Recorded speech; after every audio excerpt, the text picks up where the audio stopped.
트럼프 공화당 후보는 경제와 이민으로 승리를 확신하고 있고 해리스 민주당 후보는 낙태와 독재 공포로 역전이 가능할 것으로 기대하고 있습니다. 트럼프 후보의 불법 이민자 추방 작전이 시행될 경우 연 880억 달러가 소요되고 3D 업종에서 1조 7천억 달러의 피해를 볼 것이란 예상이 나오고 있습니다. 트럼프 공화당 후보는 11월 5일 대선일에 백악관 혹은 법정을 결정하는 기로에 설 것으로 보입니다. 11월 선거 결과에 따른 후폭풍 우려로 미국민들이 휴가 계획을 잇따라 취소하고 있는 것으로 나타났습니다. 워싱턴을 방문한 태용호 민주평통 사무처장은 통일 추진에 있어 북한의 태도 변화에 따라 국제사회 연대가 필요해졌다고 강조했습니다.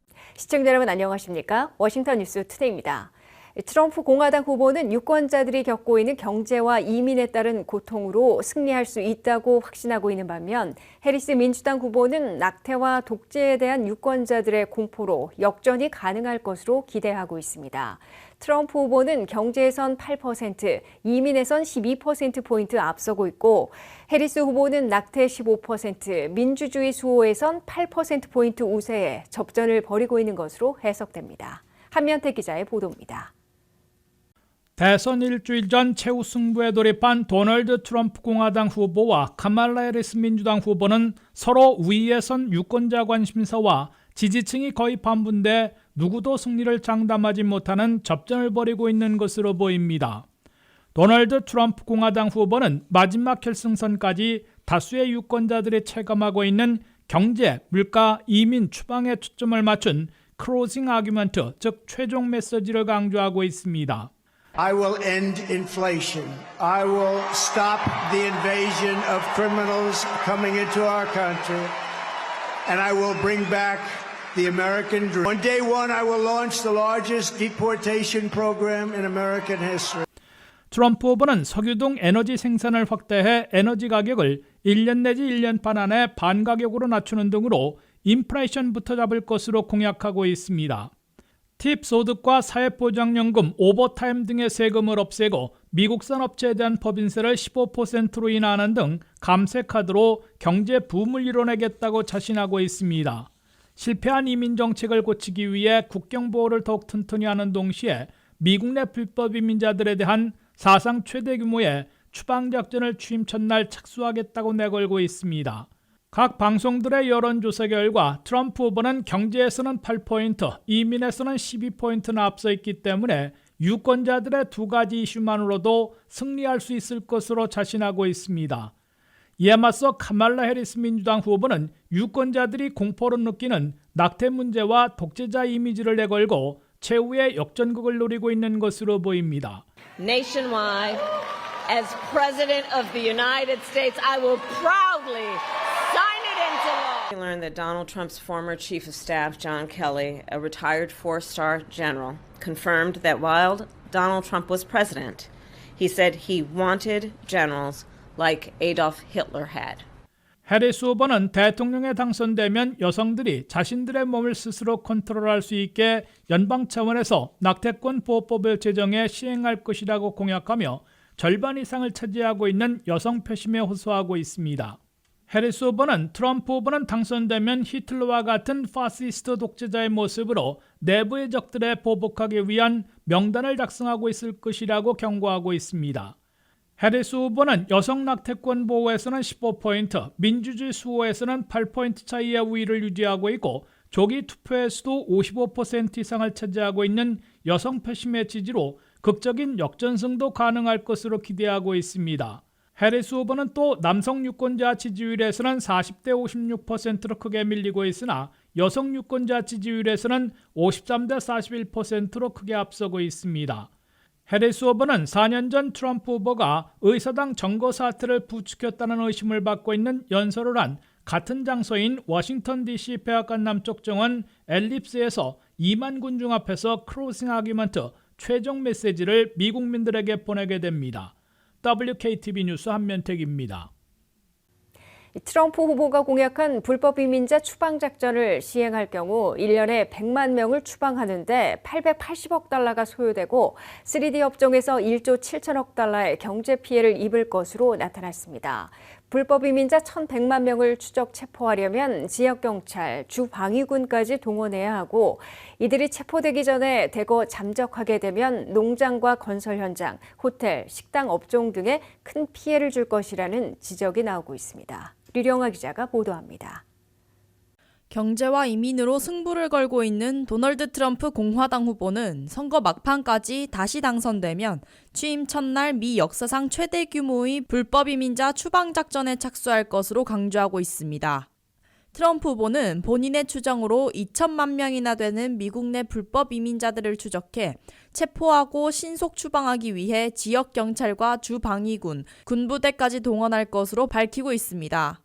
미국 내 불법 이민자들을 추적해 체포할 수 있는 이민세관 집행국 요원이 6천 명에 불과하기 때문에 지역 경찰은 물론 주방위군까지 동원해야 하고 이들을 일시 억류하기 위해 군부대 안에 텐트촌을 세워야 하기 때문으로 해석됩니다.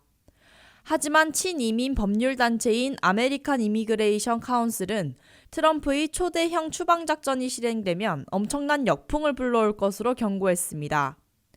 이 단체에 따르면 첫째, 1년에 불법 이민자 100만 명씩 추적 체포해 추방할 경우 880억 달러라는 막대한 추방 비용을 들여야 합니다.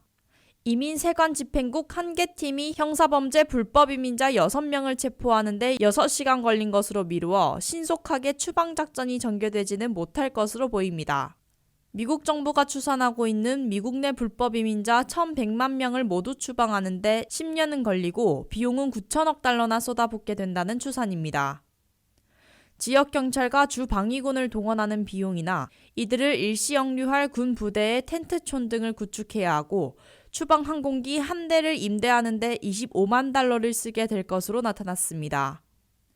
둘째, 미국의 3D 업종이 거의 마비돼 미국의 GDP 국내 총생산에서 1조 7천억 달러나 빠지게 될 것으로 경고되고 있습니다.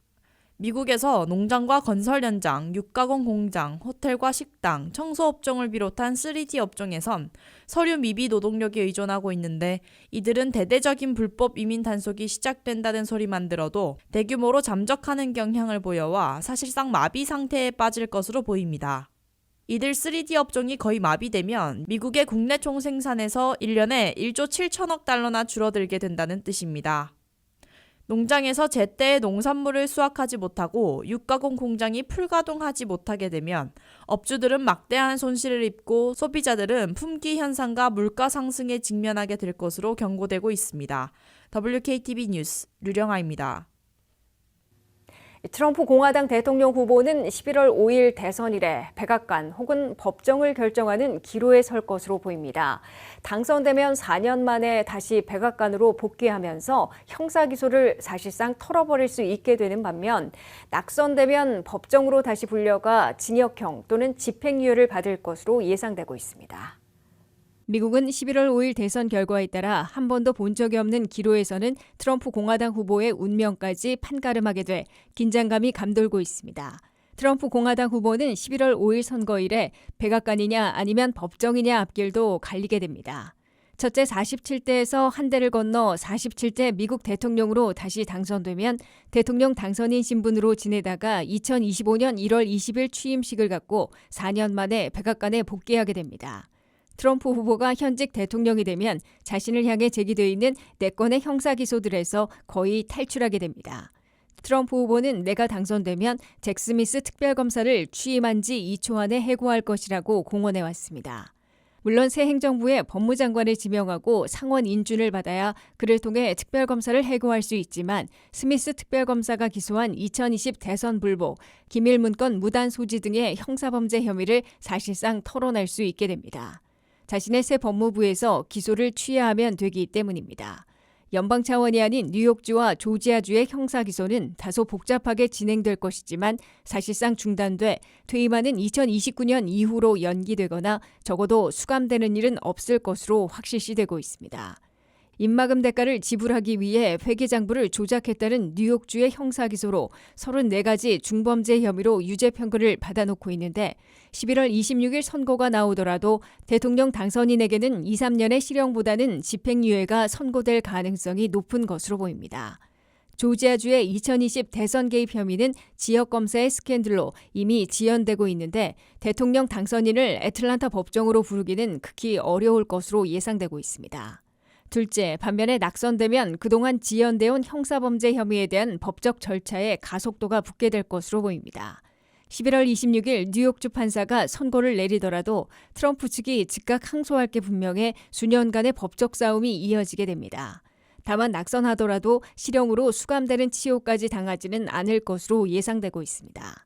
잭 스미스 특별검사는 연방 대법원이 광범위한 면책 특권을 인정한 후에 트럼프 후보의 의사당 점거 부채질 혐의 등으로 좁혀 기소장을 변경해 놓고 있고 반트럼프적인 워싱턴 DC 연방지법도 재판을 신속히 진행하게 될 것으로 확실시되고 있습니다. 11월 5일 선거 결과에 따른 정치적, 경제적 불안 등 후폭풍을 우려한 많은 미국민들이 11월 휴가 일정을 취소하거나 재조정하고 있는 것으로 나타났습니다.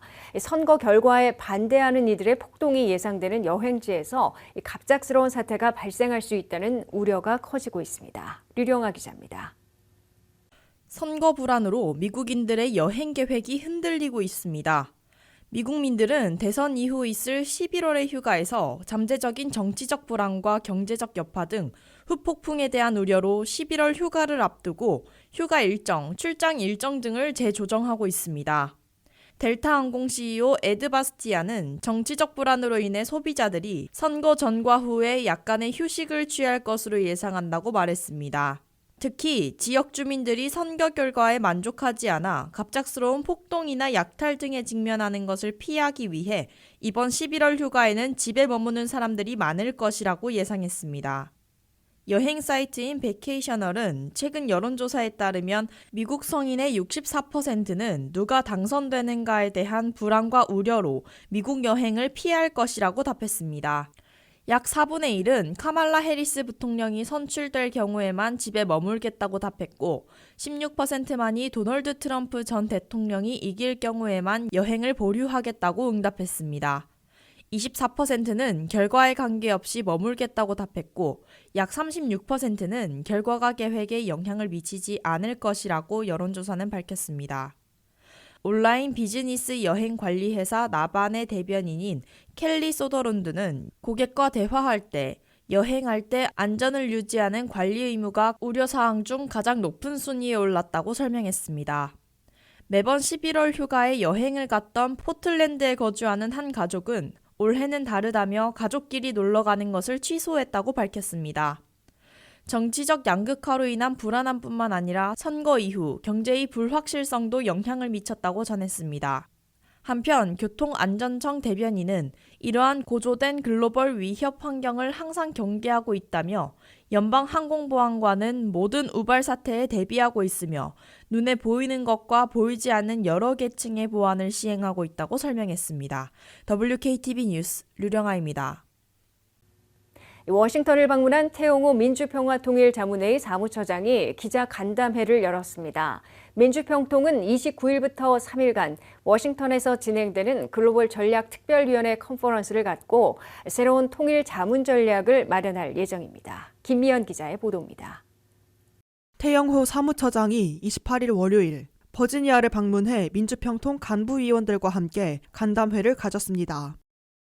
태영호 사무처장은 이 자리에서 윤석열 대통령이 새롭게 제시한 8.15 통일 독트린이 이전과는 다름을 강조하며 남과 북의 통일 문제는 우리 민족의 힘으로 해결해야 하지만 북한의 태도 변화에 따라 국제사회 연대에 초점을 맞춰야 한다고 전했습니다.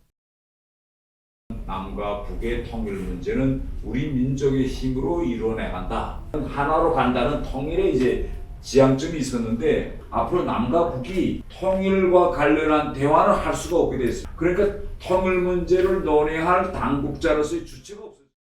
태영호 사무처장은 또한 남북 통일을 위해 국제 공동체와의 연대와 지지 확보가 아주 중요하다고 강조했습니다. 우리 남과 북의 통일을 이루고 나가는 데서 국제 공동체와의 연대와 지지 확보가 아주 중요한 내용으로 지금 들어가 있습니다.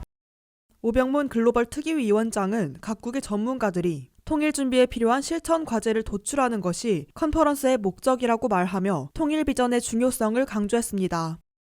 다양한 분야의 전문가를 요즘 조직이다 보니까 이분들이 이번 그 컨퍼런스 통해서 분명한 목적으로가 두 가지로 말씀드렸고, 재무적 방향이라든지 어떤 그 연대 지지를 어떻게 할 것이냐, 각 거주에 돌아가서 활동할 수 있는 그런 그 실천 과제를 도출하는 것이 그 컨퍼런스 목적입니다.